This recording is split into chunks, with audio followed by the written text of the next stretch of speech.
właściwie święta to wszyscy myślimy, że wyglądają tak jak na kartce świątecznej.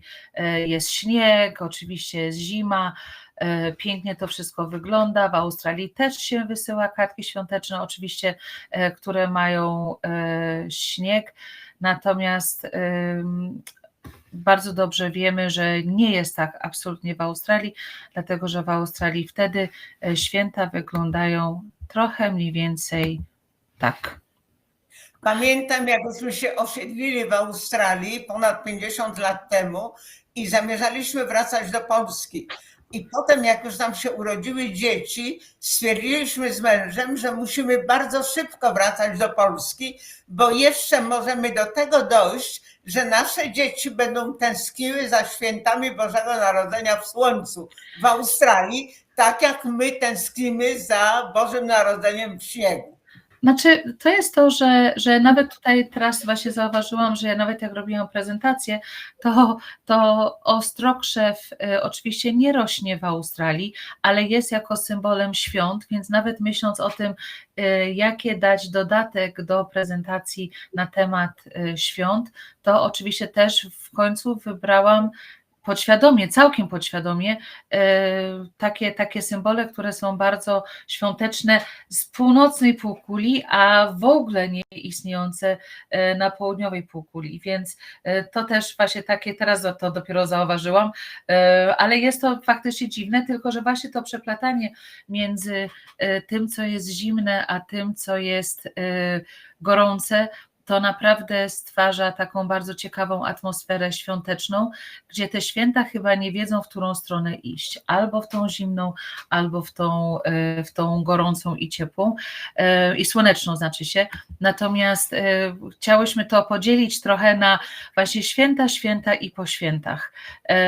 Standardowo ja, nie wiedząc do końca, jak się pisze niektóre rzeczy po polsku, nie wiedziałam, czy to trzecie świętach powinno być z dużej litery, czy nie. Zostawiłam tak, czy jest dobrze, czy nie, to już mama zaraz mi poprawi na pewno. Więc gwiazdy betlejemskie, tak jak tutaj też na prezentacji, one akurat są, tylko zamiast takie malutkie krzewiki, które są w doniczce, które też oczywiście są w święta, to w Australii rosną jako olbrzymie drzewa i co ciekawe, najczęściej właśnie one kwitną kiedy? Zimą, czyli nie w święta, tylko w lipcu. Więc dlaczego podzieliłam to w taki sposób i trochę narzuciłam to mamie, dlatego że inaczej tyle tych zmian i tych różnic jest, że chyba byśmy się nie połapały. Więc zacznijmy od właśnie święta i przed świętami, czyli to właśnie to przygotowanie. I tutaj ta największa różnica, ta, która jest najbardziej była odczuwalna na pewno dla mamy i mama to tutaj na pewno lepiej opowie, ja się tylko tym potem cieszyłam, że w odróżnieniu do Polski rok szkolny się kończy tydzień przed świętami Bożego Narodzenia. No nie tylko rok szkolny się kończy, ale wyniki maturalne uczniowie otrzymują parę dni przed Bożym Narodzeniem. A to jest bardzo istotne, żeby pomyśleć na temat studiów na przyszły rok. Bo tam zapisuje się, jest takie centralne biuro, które zajmuje się rekrutacją na studia i trzeba wszystkie swoje na studia, które chce się zapisać, trzeba to zrobić elektronicznie, przygotować, a potem po wynikach matur można oczywiście zmieniać, w zależności oczywiście jak poszło. Na dodatek oczywiście rok szkolny to jedno, rok akademicki to jest druga rzecz. Moje wyniki co roku, moje wyniki były na studiach, to były wywieszane dokładnie w Wigilię.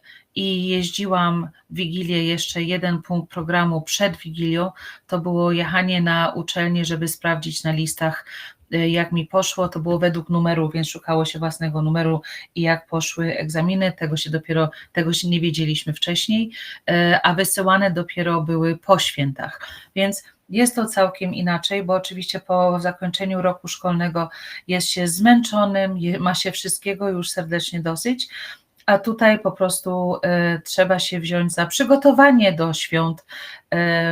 I tutaj ta największa różnica chyba to jest to, że wszystko się dzieje na zewnątrz.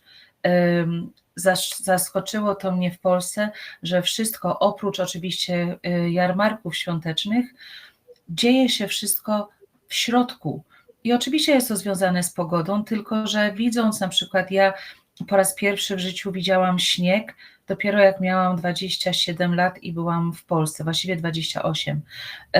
I wcześniej nie miałam tego nawet porównania, co to jest zimno, bo jeśli jest 30 parę stopni na zewnątrz i ktoś mi, na przykład kuzynka mi pisze, że wystarczy, żebym otworzyła zamrażarkę i wsadziła tam głowę, no to tak właściwie to przy 30 paru stopniach to jest naprawdę dosyć przyjemne i nie rozumiałam tego, natomiast wiem, że pisałam do moich braci, jak już mieszkałam w Warszawie i ten pierwszy rok i były chyba 4 stopnie i śmiałam się, że mieszkamy w lodówce, bo zawsze było, że mleko, żeby trzymać w 4 stopniach albo mniej i stwierdziłam, że teraz Polska jest jedną wielką lodówką, a potem ten pierwszy śnieg, to naprawdę ja się zachowywałam tak, jakbym miała z 2 latka.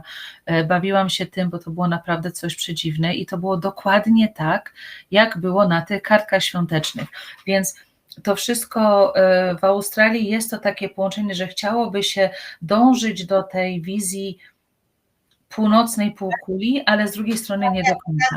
Porównujesz, że to tak jak w lodówce, to w takim razie w Australii tak jak w piekarniku. Tak, dokładnie, dokładnie. I ten piekarnik jest naprawdę fajny. Znaczy to po prostu znaczy, że wszystkie te polskie tradycje trzeba było trochę przekształcić. Natomiast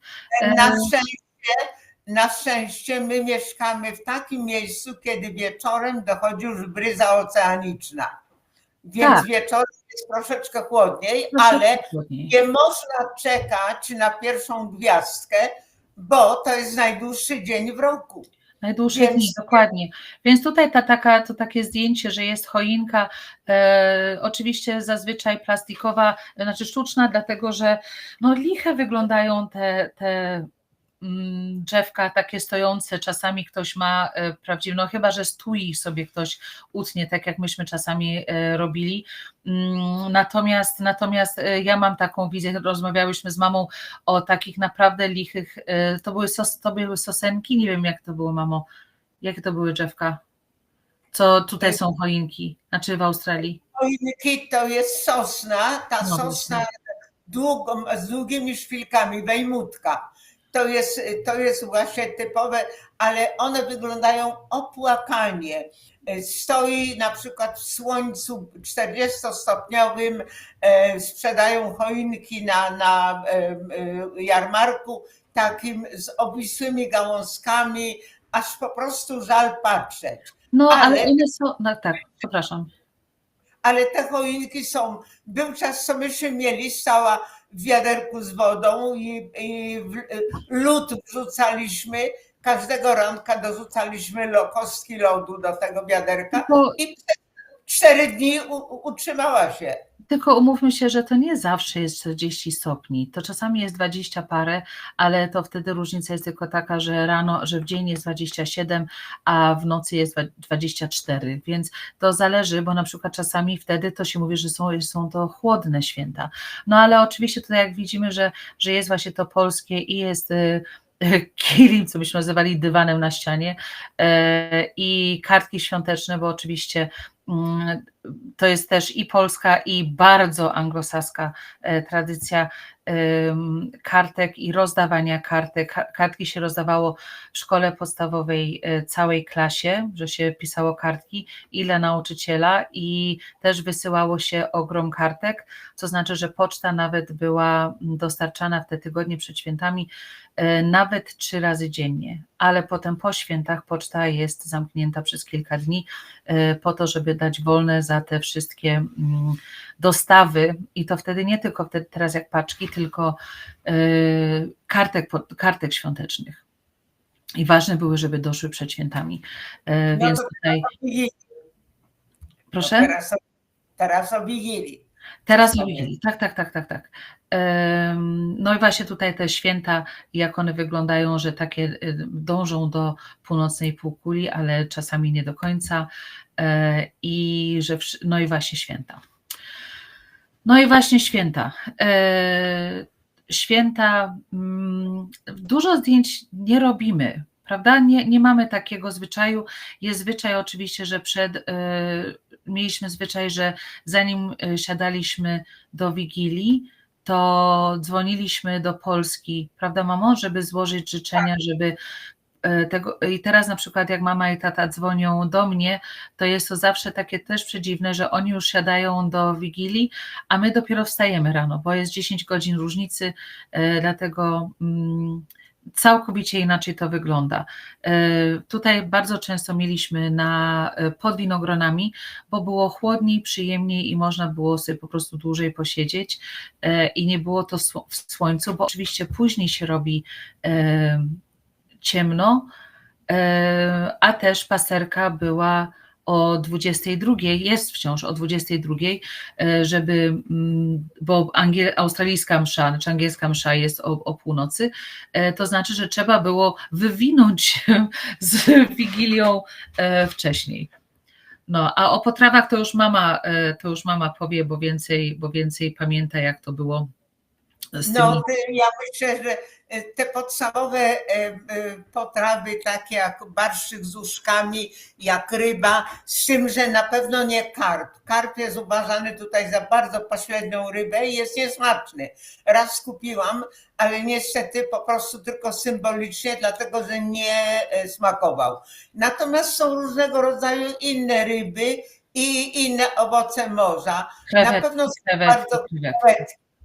Popularne są krewetki i to krewetki na zimno, jak i smażone krewetki na gorąco, śledzie przygotowane. No i koniecznie kompot z suszu.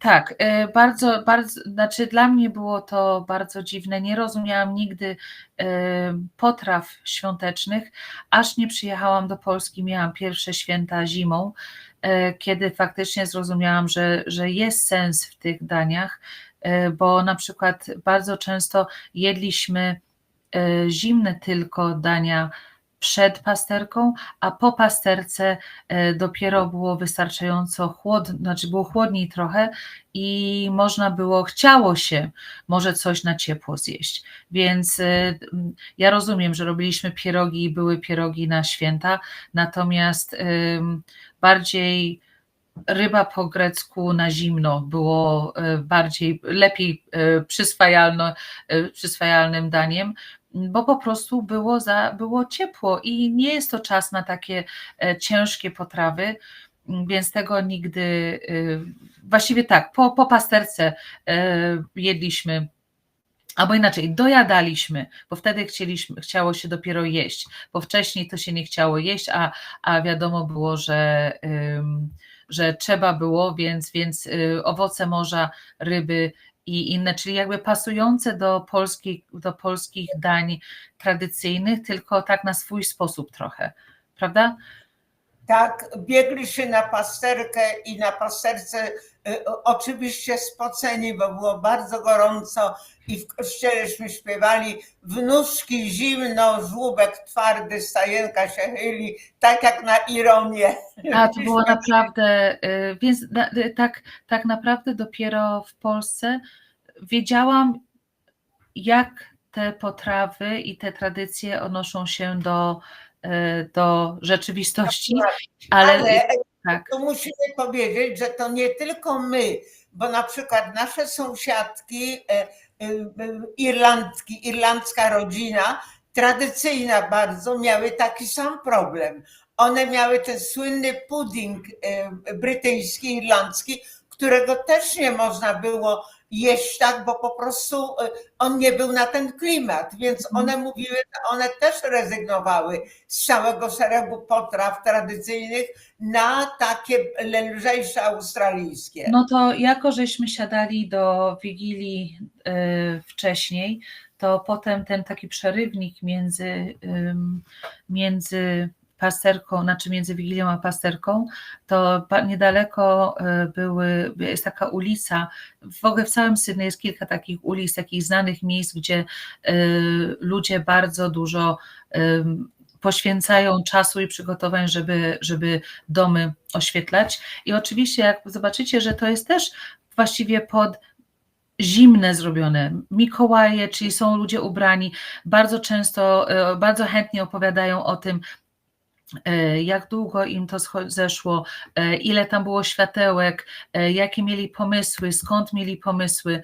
I tak samo jest właśnie, że to wygląda jak śnieg, wygląda tak samo, jakby to było w Polsce na przykład, tylko że krótki rękawek, ciepła pogoda i po prostu też wszyscy są na zewnątrz.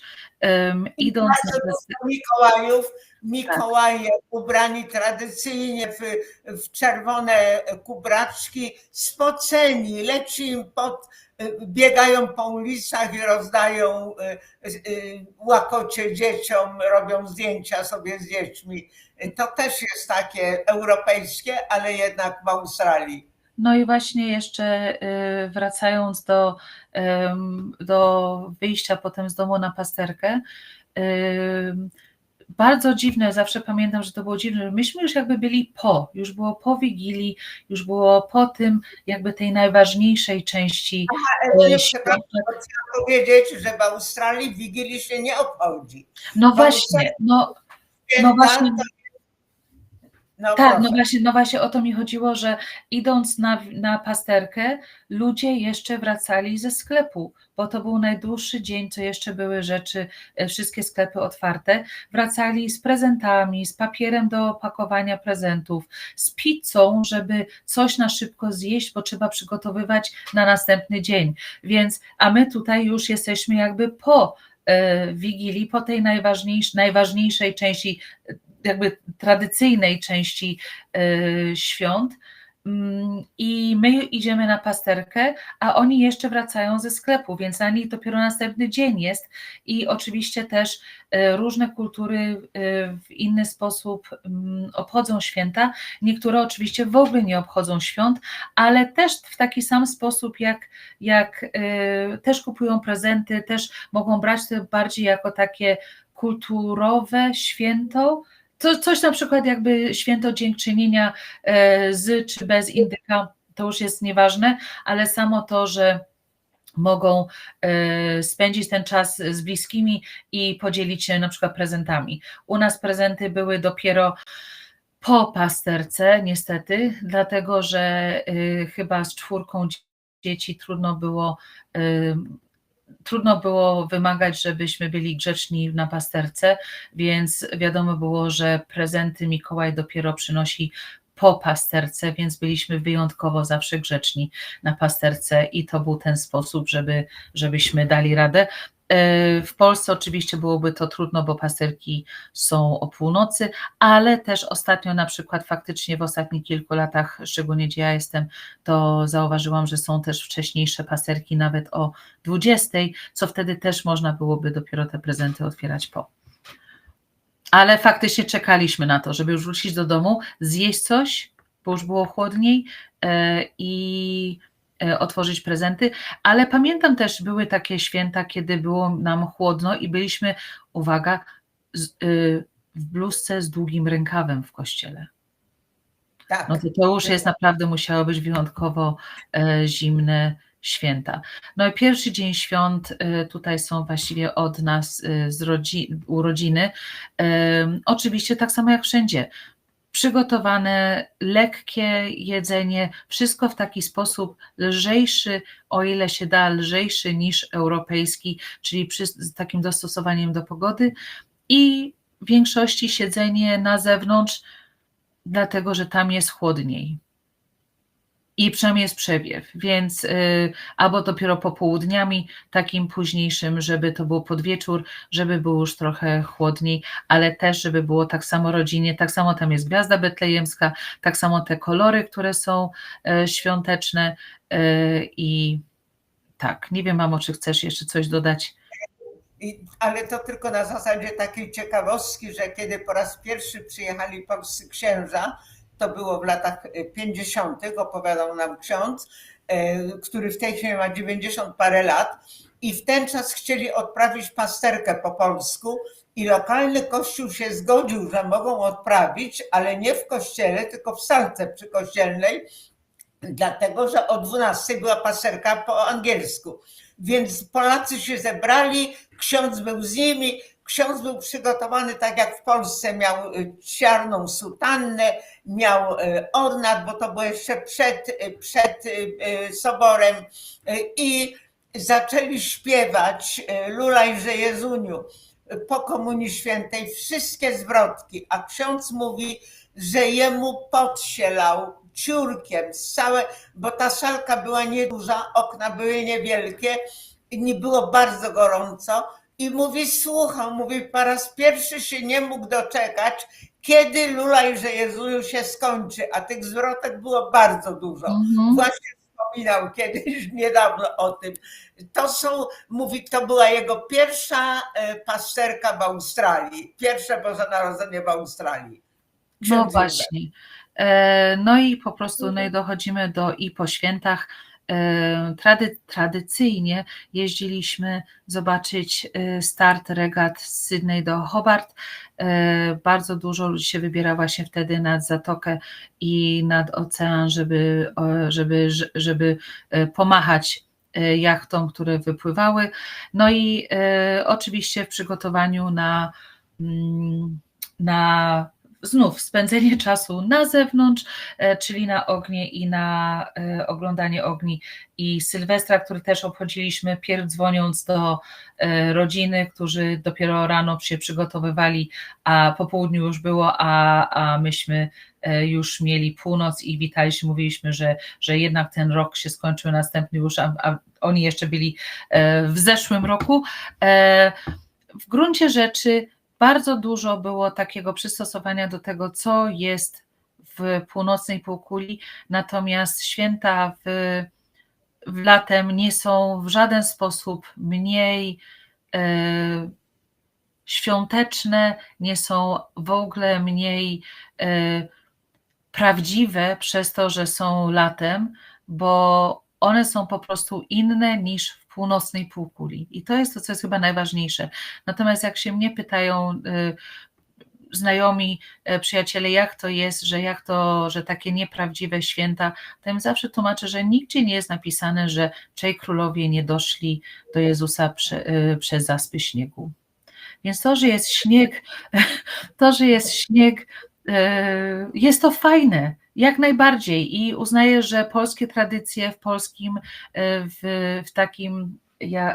w zimie są jak najbardziej fajne, wszystko jest dobre, ale to, że tam nie ma śniegu i to, że jest ciepło, nie znaczy, że jest ani troszeczkę mniej świąteczne i rodzinne i miłe i fajne niż przez to, że jest śnieg. I nie wydaje mi się, że klimat i przystosowanie do klimatu w jakikolwiek sposób zmienia świąteczność tych świąt. Są po prostu inne, a dla nas były normalne.